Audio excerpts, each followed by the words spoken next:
Halo teman-teman, gimana kabarnya? Semoga sehat-sehat selalu ya. Selamat datang kembali di kelas Advanced Native Mobile Programming untuk pertemuan kelima kali ini. Ya, kita akan melanjutkan NVVM yang kemarin sudah dibuat. Jadi kalau misalkan ada yang kelewat atau belum selesai, tolong selesaikan dulu MVVM-nya ya. Eh, linknya saya kasih di bawah. Kebetulan playlistnya saya jadikan satu untuk MVVM, jadi silakan diselesaikan dulu mulai dari 41 sampai kalau nggak salah 43, ya. Kemudian baru balik lagi ke sini. Sementara itu yang lain yang sudah selesai, kita akan mempelajari konsep NVVM yang berikutnya. Ya, sebetulnya ini bukan punyanya NVVM sih, tapi kita akan mencoba menyelesaikan model MVVM kita. Ya, yang kemarin datanya pakai data dummy, sekarang kita akan coba pakai data beneran. Ya, walaupun datanya sebenarnya juga ngarang sih ya, data dummy. Tapi kali ini kita akan gunakan data yang berasal dari hasil sebuah API alias dari database. Makanya di sini muncul Volley. Ya, teman-teman dari kelas Native Mobile Programming dulu masih ingat Volley. Ya, kita sudah pernah pakai. Tapi dulu kita pakainya dengan JSON.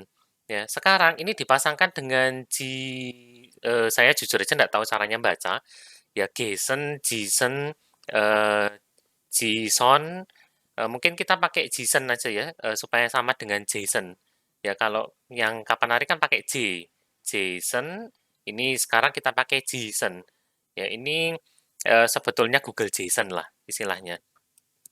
Nah, tapi kita pelajari itu nanti ya. Jadi kemarin kita sudah mempelajari arsitektur MVVM, ya, kemudian kita sudah membuat sebuah sampel application menggunakan MVVM, tapi datanya masih hardcode. Nah, sekarang kita akan coba gunakan sebuah live data dari external DB, ya, tapi ngaksesnya tidak secara langsung, mengaksesnya melalui sebuah API nanti. Hasil akhirnya, saya sudah punya, hasil akhirnya nanti kurang lebih seperti ini, kelihatan sama sih, ya, cuman ini lebih panjang. Ya, kalau teman-teman ingat mungkin kemarin datanya dikit, kita cuman masukkan 3 buah student, ya, 3 orang student atau 3 objek student. Sekarang ada, kalau saya tidak salah ingat sekitar 14. Ya, dan ini bisa di-refresh kalau mau. Ya, andaikan data di servernya berubah, bertambah banyak, ini bisa ditarik untuk di-refresh. Kemarin kan nggak terjadi apa-apa ya, tanda refresh-nya itu muter-muter gitu aja. Ya, sekarang kita bisa refresh mengambil data yang baru dari server. Di sini kebetulan datanya sama sih, ya. Datanya tidak berubah. Tapi pada aplikasi kebanyakan bisa jadi datanya berubah. Oke, maka dari itu kita akan mempelajari yang namanya konsep dari Volley, JSON, dan yang disebut API endpoint, dan kemudian kita lanjutkan tutorialnya. Nah, ini berhubung cukup pendek, saya tidak akan bagi ke 2 video, ya. Kita akan jadikan satu aja. Setelah ini kita langsung aja masuk ke konsep dari Volley, JSON, dan API endpoint. Ya, jadi kita mempelajari konsepnya dulu. Volley, mungkin ada yang lupa volley itu apa? Bukan bola voli yang jelas, ya. Tapi volley ini adalah sebuah library, ya, yang berhubungan dengan networking. Dia HTTP library. Ya, dengan menggunakan Volley, kita bisa membuat atau mengurus tentang networking itu lebih cepat dan lebih mudah. Ya, pastinya. Library tentunya dibuat untuk mempermudah hidup kita. Ya, Volley ini bisa menangani koneksi jaringan secara concurrent, ya, dan dengan jumlah banyak, multiple di sini. Dan Volley juga bisa menangani permintaan untuk membatalkan request kita, ya, cancellation request API. Jadi kita bisa membatalkan request kita yang sedang dijalankan, atau bahkan kita bisa minta untuk membatalkan sejumlah request, ya, blocks or scopes. Jadi bisa banyak sekaligus. Yang mau mempelajari lebih lanjut ada di websitenya developer Android, ya, ini di-support sama Android sendiri. Kemudian untuk JSON, ya, JSON itu adalah sebuah library, sebetulnya library-nya dalam Java. Ya, tapi sekarang dengan munculnya Kotlin, bukan berarti kita nggak bisa pakai library Java, masih bisa. ya. Jadi tidak perlu khawatir kalau teman-teman nemu library yang menarik tapi masih dalam bahasa Java, kemungkinan besar dia masih bisa digunakan dalam Kotlin. Project kita kan pakai bahasa Kotlin. Ya, nanti kita akan lihat sendiri kita pakai library JSON ini. Ya, ini bisa digunakan untuk mengubah sebuah Java object ya atau secara tidak langsung Kotlin object ya, walaupun Kotlin itu pada kenyataannya sebenarnya dikonvert ke Java. Ya, makanya kita bisa pakai Java library sekalipun kita pakai Kotlin. Ya, kalau kita punya Java object bisa dikonvert menjadi representasi JSON-nya atau sebaliknya. Ya, kita punya JSON object bisa dikonvert menjadi sebuah kelas, sebuah JSON. Ya, jadi ada method toJSON sama fromJSON untuk mengkonvert Java object menjadi JSON ataupun sebuah JSON jadi Java object. Ya, ini ada di GitHub. Sayangnya memang sudah tidak terlalu dikembangkan lagi. Fitur-fiturnya masih cukup sih, ya. Untuk keperluan kita fitur-fiturnya masih cukup. Jadi kita bisa pakai JSON-nya. Nah, nanti untuk menggunakan JSON itu ada bantuan anotasi baru yang namanya @serializedName. Ya, inilah caranya untuk memetakan antara field-nya JSON dengan field-nya dari kelas. Terutama kalau namanya tidak sama. Ya, kalau nama field-nya dengan nama JSON-nya, nama field di JSON sama, misalkan name, nah maka tidak usah pakai anotasi @serializedName. Tapi misalkan nama kelas field-nya adalah date of birth, ya kemudian di JSON field-nya namanya DOB, nah itu kan tidak sama. Maka kita perlukan anotasi @serializedName supaya nanti si JSON-nya itu bisa bekerja dengan baik, bisa mengenali bahwa oh oke, dari field-nya JSON yang DOB ini nanti perlu saya masukkan ke dalam field-nya kelas tertentu ini namanya date of birth sebenarnya. Ya, jadi @serializedName annotation itu memberikan bahwa member yang di-annotate itu harus diserialize ke JSON dengan nama yang diberikan pada value-nya @serializedName ini. Ya, nanti kita akan coba langsung. Dan kemudian ada konsep terakhir namanya API endpoint.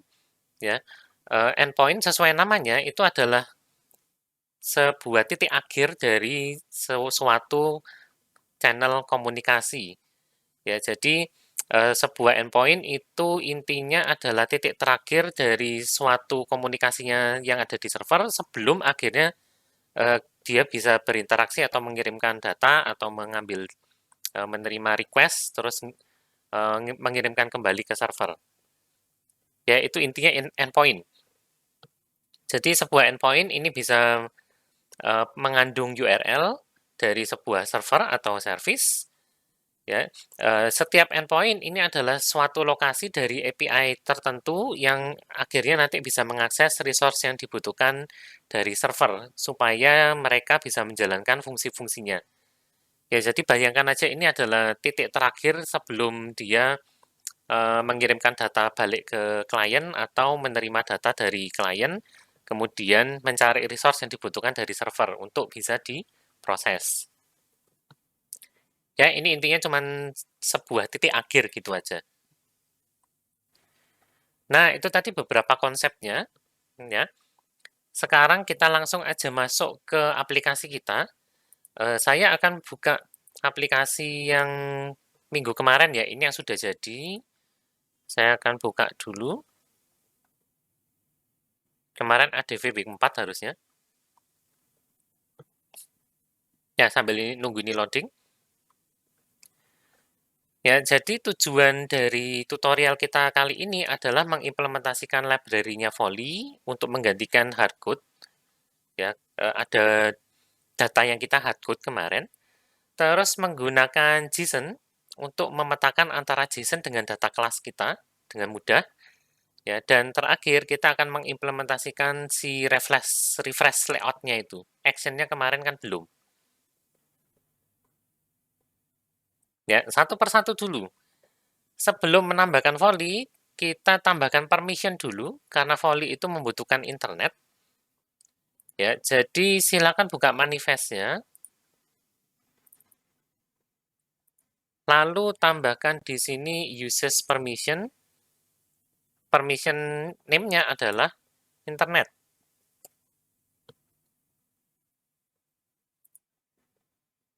Ya, nah baru nanti kita akan tambahkan volley-nya sendiri. Nah, sementara itu kita akan coba lihat endpoint API endpoint kita. Ya. Pada tutorial ini sudah disediakan external database yang ada di servernya Pak Andri sini, g2solution.com. Endpoint-nya itu lokasinya di sini, adv.g2solution.com/studentphp. Ya, saya akan bukakan.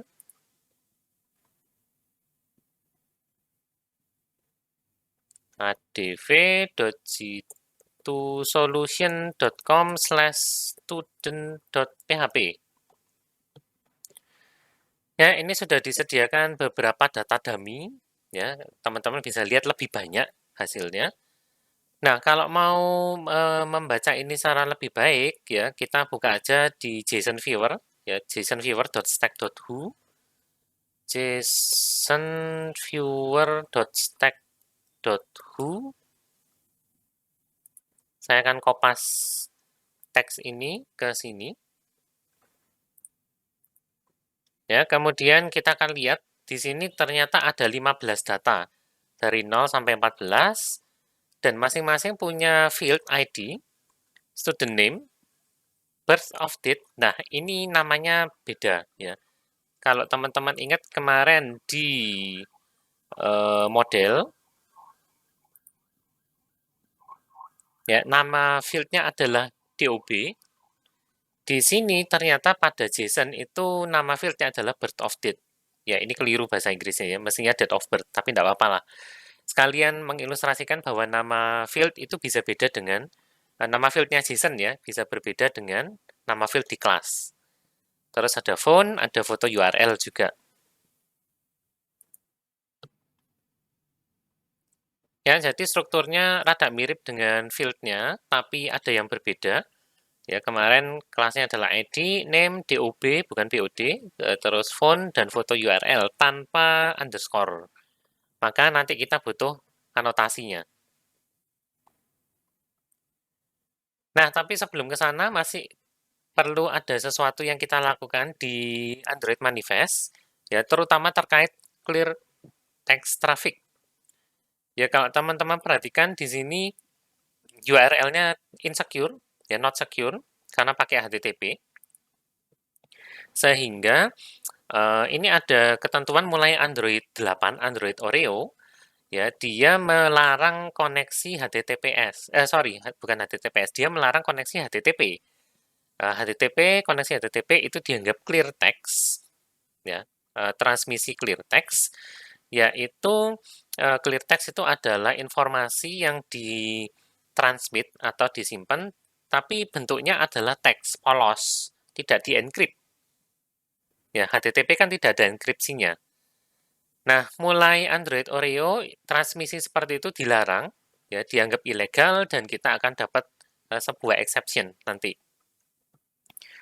Nah, kalau misalkan kita tidak punya sertifikat untuk bisa menyediakan HTTPS, ya, atau kalau nyoba secara lokal, tentunya localhost kita kan HTTP. Ya, maka sementara kita akan tambahkan tag ini, Android uses clear text traffic true. Ya, ini bukan teks sih sebetulnya, atribut ya. Maka di Android Manifest, di dalam application, ya, silakan cari atribut namanya Android.2 uses clear text traffic dan setlah menjadi true. Ya, dengan atribut ini maka Android akan memperbolehkan koneksi yang tidak secure alias HTTP. Nah, sekarang waktunya kita install dependencies-nya, ya, Volley sama JSON. Ini silakan coba cek di internet ya, versi Volley terakhir berapa, Android Volley.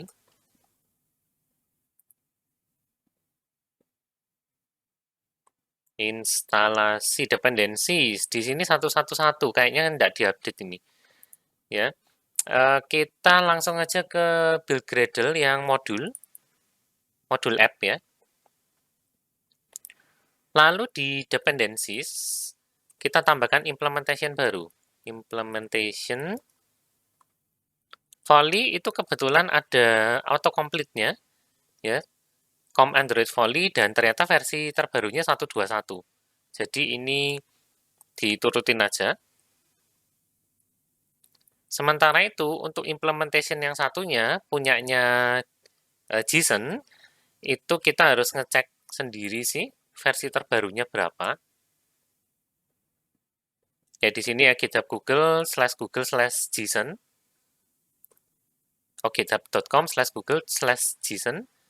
Dependensinya adalah implementation com.google.code.json .2 json .2.290.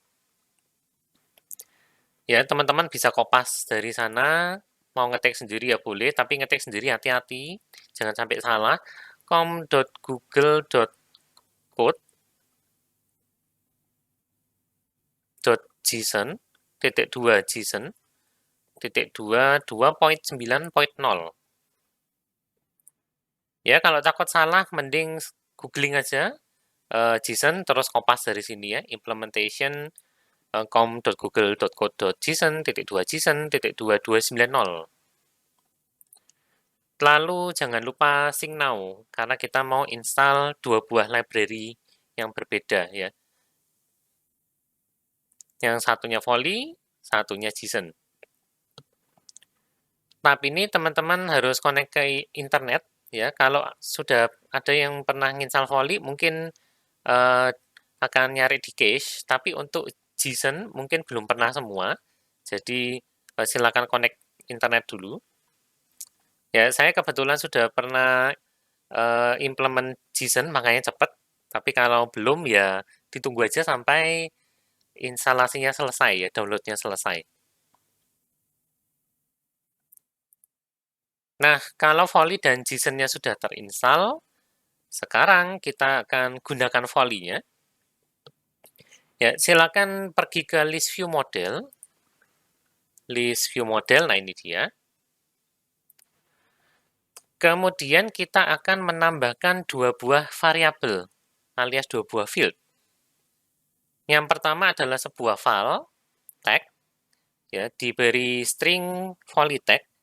Ini bebas sebetulnya untuk value-nya, yang penting adalah sebuah string.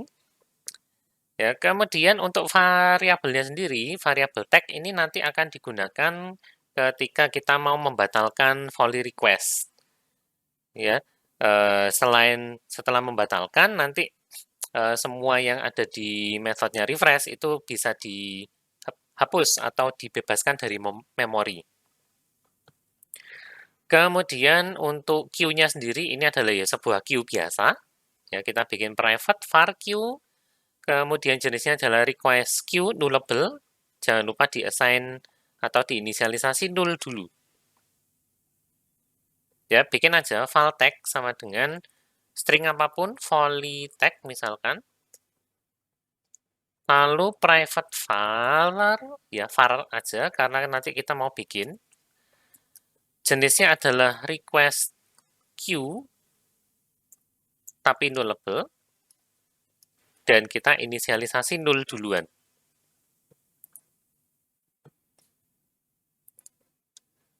Oke.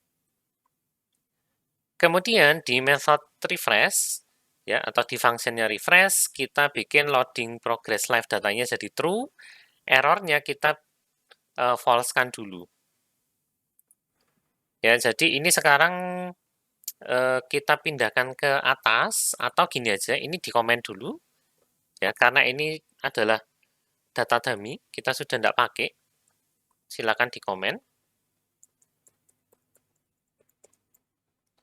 Kemudian student load error live data false, tapi loadingnya true. Karena sekarang kita pakai internet, ya. Jadi dia akan loading dulu.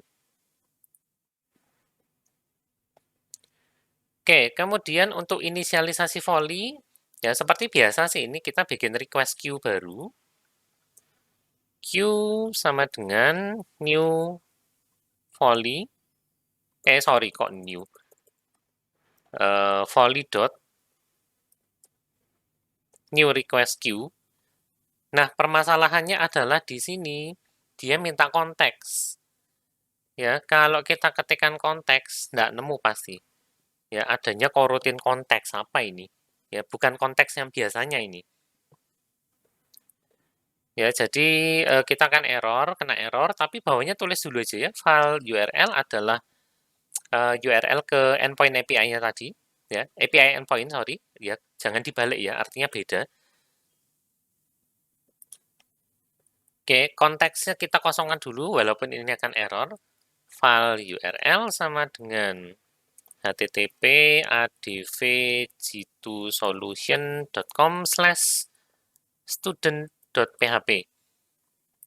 Ya, ini intinya adalah URL ke API endpoint yang teman-teman punya. Nanti kalau bikin sendiri, berarti URL-nya tinggal diganti ke URL-nya API teman-teman ya, ke halaman PHP-nya langsung.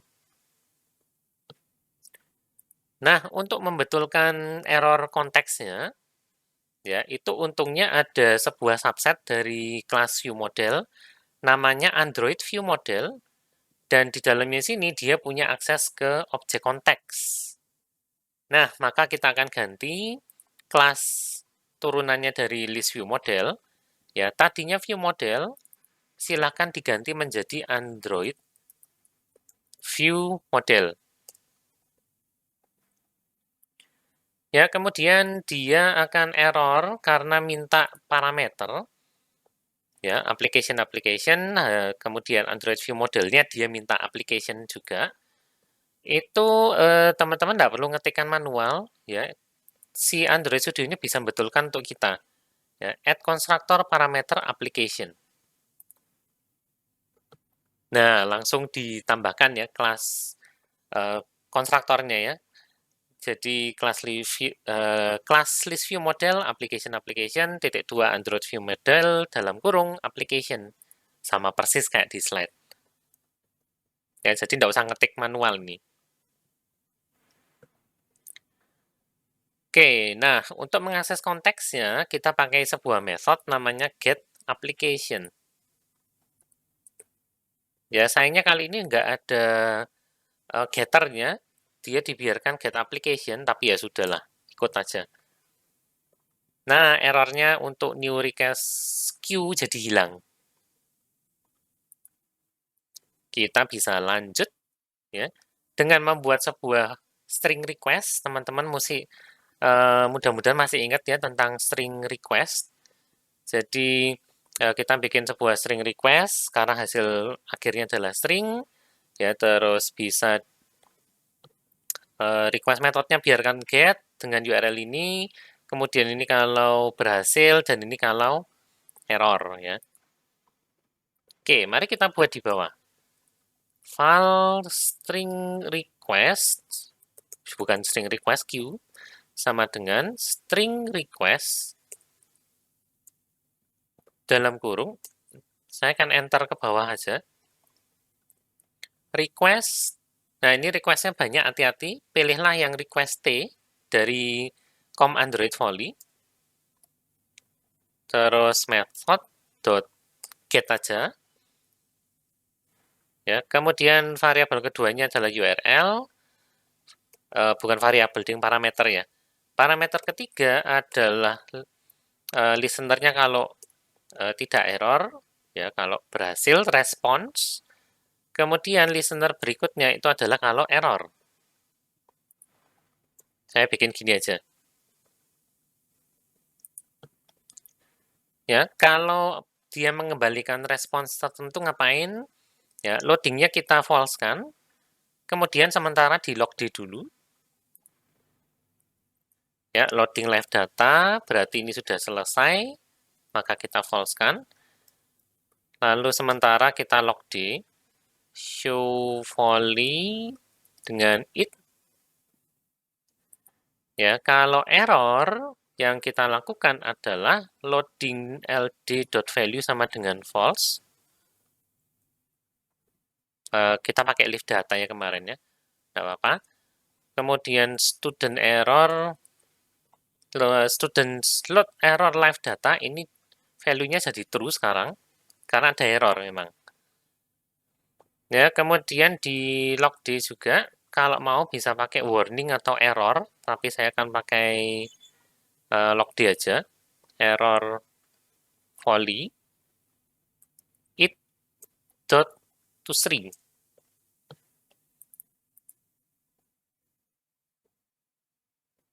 Ya, sejauh ini masih standar ya, masih standar. Kita baru mendapatkan responsnya saja atau mendapatkan volley error kalau memang terjadi error. Nah, berikutnya kalau teman-teman ingat dari kelasnya Native Mobile Programming yang lalu, ya setelah kita mendapatkan respons, kemudian kita passing JSON-nya ini manual, ya pakai JSON array atau JSON object. Ya, terus kita get JSON object atau get JSON array dan seterusnya. Nah, cara seperti ini itu membutuhkan ketelitian dan kalau nggak teliti maka bisa menyebabkan error. Nah, ada cara singkatnya yaitu menggunakan library JSON. Ya, ini kita gunakan untuk menserialize data antara kelasnya student sama field-fieldnya JSON. Caranya gimana? Ya, caranya adalah di kelasnya student, ya kita cocokkan satu persatu antara field dari kelasnya dengan field dari JSON. Yang tidak cocok harus dikasih anotasi at serialized name, ya dengan nama field di JSON-nya. Contoh, ya mari kita ke model.kt. Kemudian ini saya akan bikin per baris sekarang.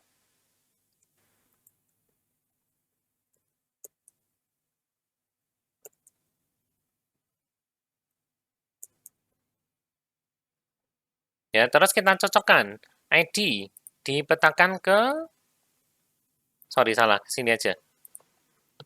Lihat sebelah sini ya. ID ternyata dipetakan ke ID. Oke, beres. Name. Kita lihat name. Nah, ternyata field JSON-nya adalah student name. Oleh karena itu, di variabel name, di field-nya name, ya di atasnya kita tambahkan anotasi serialized name. Dalam kurung, ketikkan atau kopas ya supaya tidak salah nama field yang sebenarnya, ya, yaitu student underscore name. Nah, lakukan yang sama untuk field yang lain. DOB ini beda. Ya, nama fieldnya adalah birth of date. Birth underscore of underscore date. Oke.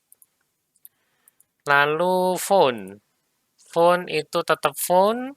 Terakhir ya, sebelum pindah ke unstload-nya lagi, foto underscore URL.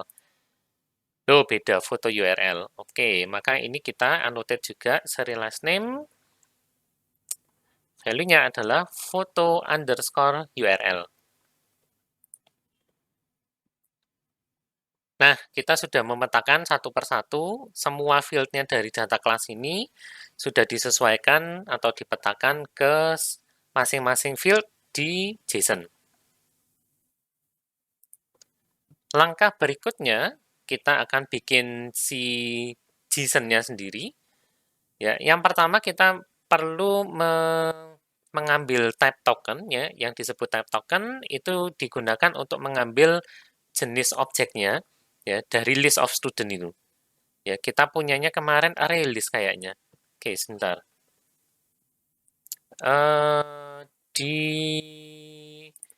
student list adapter, oh iya, kita pakainya array list of student. Nggak masalah, dimodif aja ya. Di sini pakai list. Yang penting kita harus mendapatkan type tokennya dulu, ya dari array list of student. Kenapa? Karena dipakai di from JSON. Ya, jadi dari objeknya JSON ini kita panggil sebuah function namanya from JSON dengan jenisnya adalah list atau array list of student. dia minta string JSON-nya sama jenisnya apa yang mau di-convert.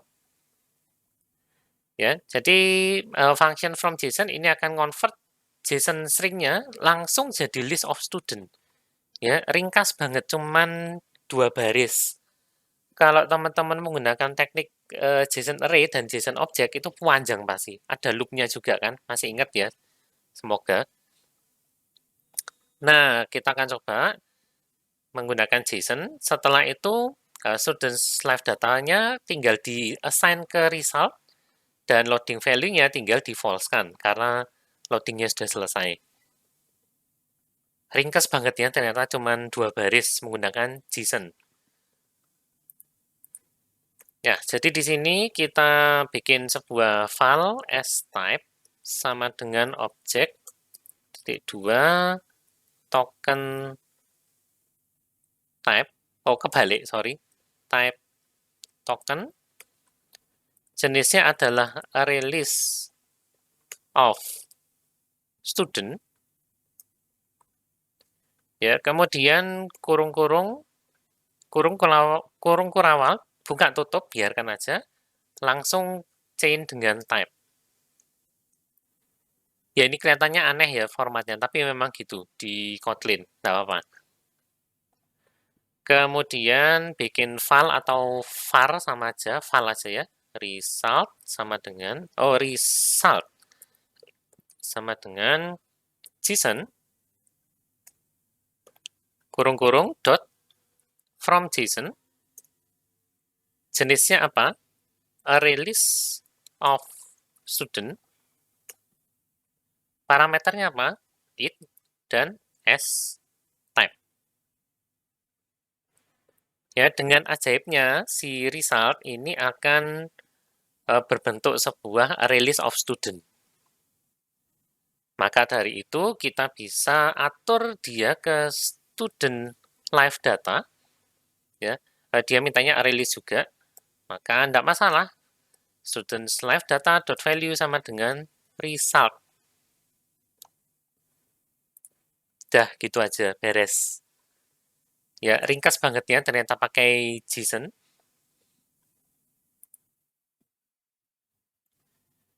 Dan terakhir, jangan lupa tentunya string request kita itu harus di-add. Ya, dan kita perlu melakukan satu hal lagi, yaitu menambahkan tag. Oke, jadi di bawah sini, string request bla bla bla, ini akan saya change aja dengan apply, untuk menambahkan tag-nya. Lalu si string request-nya tinggal ditambahkan ke queue. String request. Jangan lupa didahului dengan null ya, karena queue-nya tadi nullable. Jadi queue nullable dot add string request.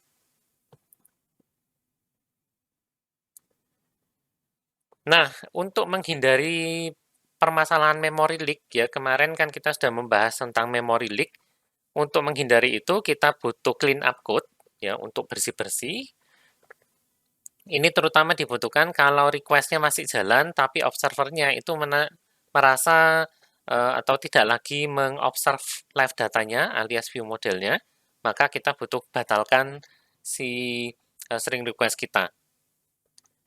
Nah, itu bisa dilakukan di sebuah function namanya onClear. Ya, jadi keluarlah dari fun refresh, kemudian override-lah method onClear. Ya, onClear-nya di apa namanya, override. Kalau mau baca onClear itu apa sih? Ini ya. This method will be called when this view model is no longer used and will be destroyed. Nah, disinilah kita bersihkan q null dot cancel all dengan tag-nya adalah tag.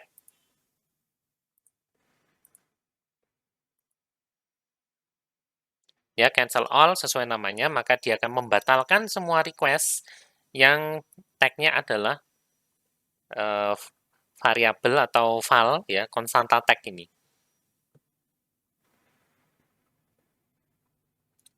Nah, that's it. Di bagian list view modelnya sudah selesai. Ya, kita sudah mendapatkan datanya. Nah, sekarang kita akan implement swipe refresh action-nya. Silakan dibuka fragment student list layout-nya. Fragment student list. Ya, lalu swipe refresh layout-nya ini diberi ID sekarang. Dikasih ID refresh layout. Oke. Refresh layout. Ya, kemudian di fragmennya sendiri, di on view created, kita akan tambahkan listener-nya untuk menghandle masalah refresh. Ya. Maka pergilah ke student list fragment. Ya, kemudian di on view created, terserah mau di mana, mau di bawahnya observe view model atau sebelumnya view model, tidak masalah. Tapi saya akan letakkan di bawahnya aja. Ya, jadi kita tambahkan refresh listener, kita hilangkan rec view-nya, recycler view-nya dihilangkan dulu, text error-nya juga dihilangkan, kemudian progress load-nya kita munculkan, selagi kita merefresh si view modelnya, dan terakhir si refresh layout is refreshing-nya itu kita false-kan, karena kita punya icon sendiri. Sudah. Ya, jadi di sini refresh layout dot set on refresh listener. Ya, kita view gonkan si rec view, recycler view, visibility adalah view.gone, kemudian text error, visibility juga view.gone, lalu progress-nya yang kita visibelkan.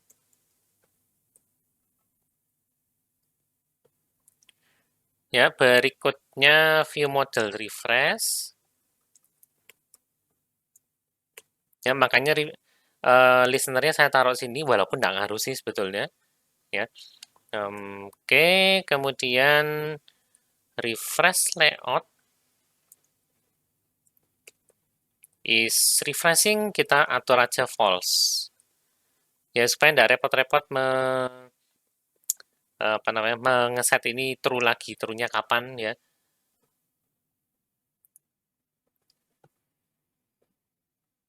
Oke, itu aja. Mari kita tes sekarang. Emulator, salah, sorry. Ini device file explorer. Emulatornya di sini.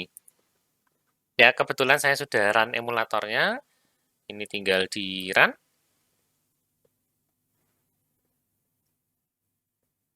Semoga tidak ada error ya.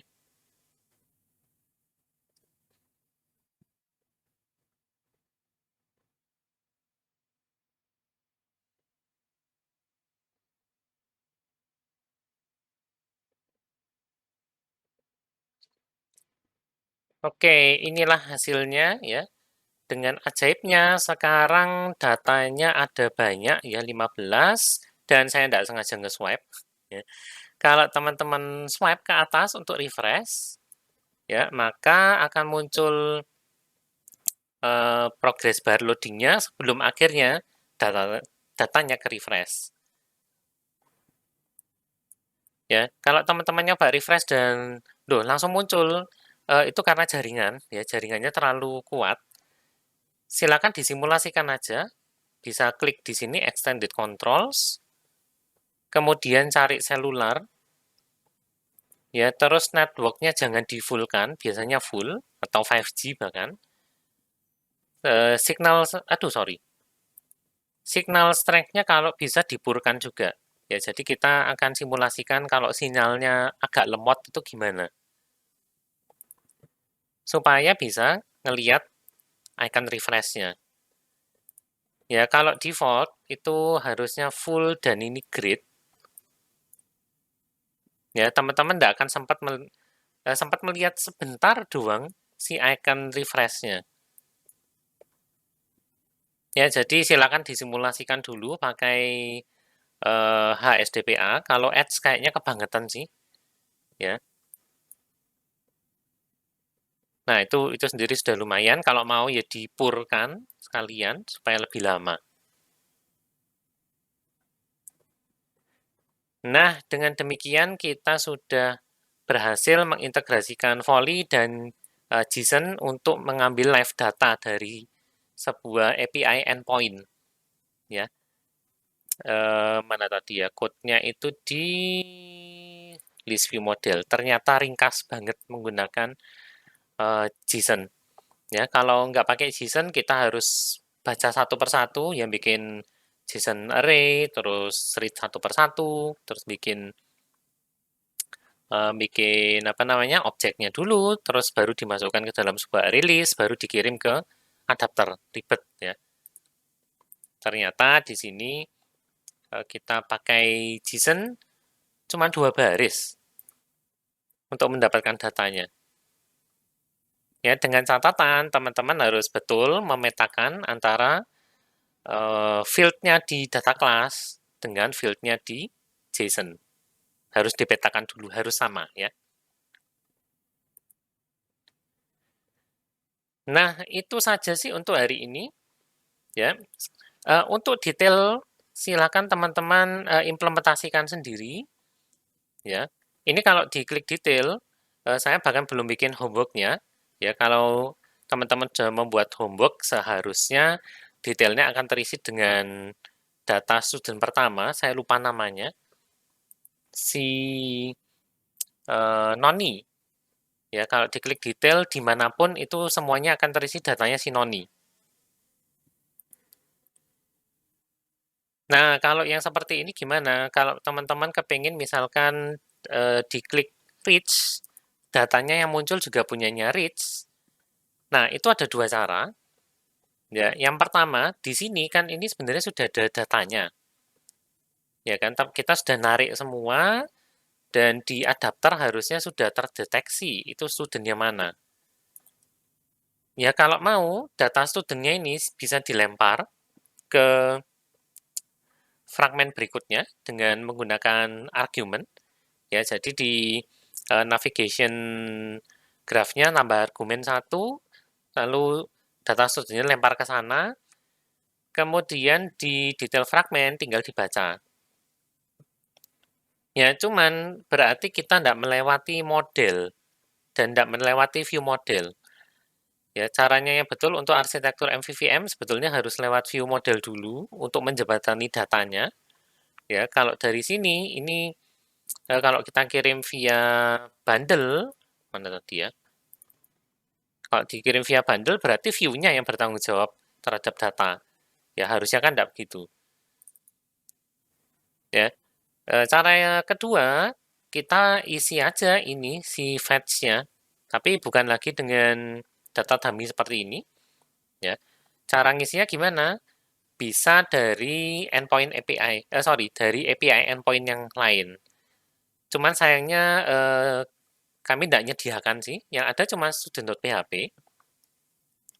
Ya, kalau mau teman-teman bisa simulasikan sendiri, ya misalkan bikin API baru yang baca dari student.php ini, kemudian bisa search yang ID-nya tertentu, misalkan ID-nya 13312. Kemudian kembalikan JSON yang datanya hanya student tersebut, bisa. Ya, intinya di sini ada satu API endpoint lagi, kemudian lakukan aja mirip dengan mana tadi ya, list view model. Ya, mirip banget isinya nanti. Yang beda paling cuman URL-nya dan jenis objeknya ya. Sekarang bukan lagi array list of student, tapi hanya student aja. Nah, itu saya serahkan ke teman-teman sendiri untuk mencoba. Ya, silakan dicoba, bikinkan sebuah API endpoint, ya PHP biasa gitu. Kalau bisa baca dari sini, atau kalau enggak, data ini silakan dimasukkan ke database, lalu bikinkan API sendiri ya. Tinggal nanti API-nya dipakai di detail view model dengan langkah-langkah yang kurang lebihnya sama dengan di list view model. Ya, seperti ini. Nah, itu aja deh untuk MVVM pelengkapnya ya. Sekarang aplikasi kita sudah semakin mantap, sudah ada data dari server, bukan lagi data dummy, bisa refresh juga. Ya, detailnya memang belum, tapi paling tidak datanya sudah muncul dari sebuah external database dengan bantuan sebuah API. Nah, kalau ada kesulitan, ada pertanyaan, teman-teman Ubaya seperti biasa bisa tanya di grup chat. Ya, untuk teman-teman yang lain boleh nanya di kolom komen di bawah. Ya, untuk hari ini sampai sini dulu. Kita sudah belajar tentang volley dan JSON ya. Cukup gampang ternyata penggunaannya. Ya, kita akan ketemu lagi minggu depan dengan topik yang baru. Ya, semoga teman-teman selalu aman-aman dan sehat sentosa. Sampai jumpa minggu depan.